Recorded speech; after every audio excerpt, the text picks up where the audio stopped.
Hi, everybody. I wish I had a better intro, but until I figure one out, it's just going to be hi, everybody. I wish I could do like my buddy trucker Josh, who was morning, folks. But two problems with that: it's not morning, and I don't have a Canadian accent. But anyway, today I'm going to be walking along Ocean. I think what this is called, Ocean Street. Ocean Street? No. What is it? I'll take a look at it here real quick. It is, anyway, it's in Carlsbad, that's where we live. And I'm standing right now at Ocean and Cypress. And the reason I want to walk along the street is because every house to my right is probably worth in excess of $5 million. And it's really kind of an interesting neighborhood because you don't have any space. I mean, these houses are only, I don't know, what would you say? They're on a, right there's the ocean. So they're literally on just a very small piece of land. There's no backyard here. There's really no place to put anything in the backyard. But these houses are extremely expensive because of where they're located. They're located right literally on the ocean. In fact, there's a house I'm going to be showing here in just a minute. I think it sold for $25 million. I'm going to be wrong. I'm not into real estate, so I don't really know. But they're very expensive. They're on absolutely no property. The only thing you really benefit is that you're next to the ocean. So anyway, what I want to talk about today is I want to talk about the economy. I want to talk about jobs. Everybody talks about this. It's a big deal right now because you got a couple people running for president. It's probably one of the biggest issues going on. And I've literally lived in both of these economies. The economy that's the old, economy of non-technical economy. And I was a farmer. I grew up on a small farm back in western Nebraska. When I was a kid, there were a lot of farmers back there. As I grew up, the farmers started going away.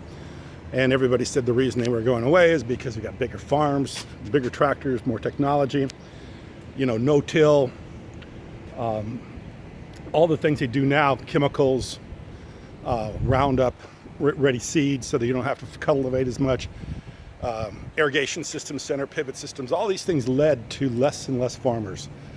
And so it changed the economy. So we needed less farmers. So there was no place to go. So people had to live. You had to find something else to do. Here's the house that I think went for $25 million. Right there. Let me see, I'll show if I can show you down I'd walk down this path, but they probably have it locked up. So anyway, farmers had to find new sources of making a living, or they had to get big, or they had to get out of the farming business, and most of them got out. And as when I was a kid, there was small schools all over the place. As those small schools started, kids started leaving those areas, or parents started leaving those areas for different jobs. Kids left the areas, the schools started dying out, and eventually people went to bigger schools in bigger, here's the front of that $25 million home. They went to bigger towns, and most people didn't even leave. They left farming, they left the whole area, and the area just started to die away and everything. Well, fast forward, here's another pretty expensive house. Quite a few years, I had to find something else to do, and I struggled for a long time trying to find something else to do. Farming was not going to make it for me anymore. It really wasn't making it for anybody. So I had to figure out another thing to do, and I don't ever open a restaurant. That's the worst thing to do. I did that for a few years, had a water business for a few years, but I always had a hand in technology. I always had a website, and I had a really successful e-commerce website that I sold roller shoes on, but I always tried to do something in technology. And then I went to work for a technology company, and after a while I realized what they were doing I could do myself, so I opened my own technology business, which is Federal Web Services, of which is the YouTube channel I'm shooting from today. But the point I'm trying to make is we're in a time where you can't just do physical labor and make a living. Just like you can't farm a few acres and make a living. You have to do something to leverage yourself. And in this world, the only way to leverage yourself is with technology, like what I'm doing right now with YouTube. I always tell everybody to get a YouTube channel, get on YouTube, start making YouTube videos. And don't make them because you're going to monetize them and make money from the commercials. From the ads that YouTube puts on. You got to get 1 million views to get $1,000. That's a lot of work. Do it because it's content. and you're throwing it out over the internet. And why I do it is because it's not only content over the internet. I'm going to walk back the same way because this is pretty busy down here. It's not only content over the internet, it shows up in the search engines. That's why I'm very big about Google and Google Plus and YouTube. They're all owned by Google. And you make this content and it has a good chance of showing up in the search engines. Not only that, Google uses it to monetize. Every time they put an ad on one of these videos, it helps that whatever site that has that ad, it creates traffic to their site, which creates more activity, which gives them better rankings too. So it's a win-win for everybody, and it's very easy to do. It's just, I'm doing this from an Android phone. You can do it. So this is what I'm saying. Now, how do you learn this stuff? I'll tell you how I learned it. I learned it on my own. And that's probably the biggest, problem with what's going on in our world today, is that the schools are still stuck in the old world. They're still stuck in the old way of doing things.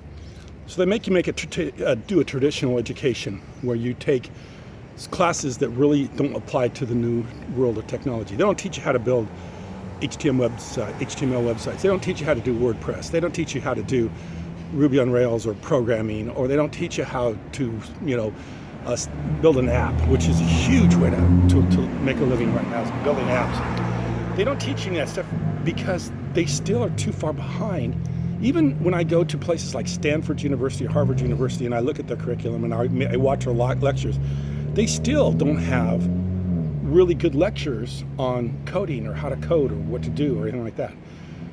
The thing about coding, and I'll tell you, and I got to keep this video short because I'm going too long, is it's not learning how to code. Learning how to code is really easy, especially with some of the new language out, or not really that new, but with the languages out, like Python or Ruby on Rails, and they're fairly easy to learn. It's how to apply that knowledge for some usable way on the internet. That's the hard part, is applying it.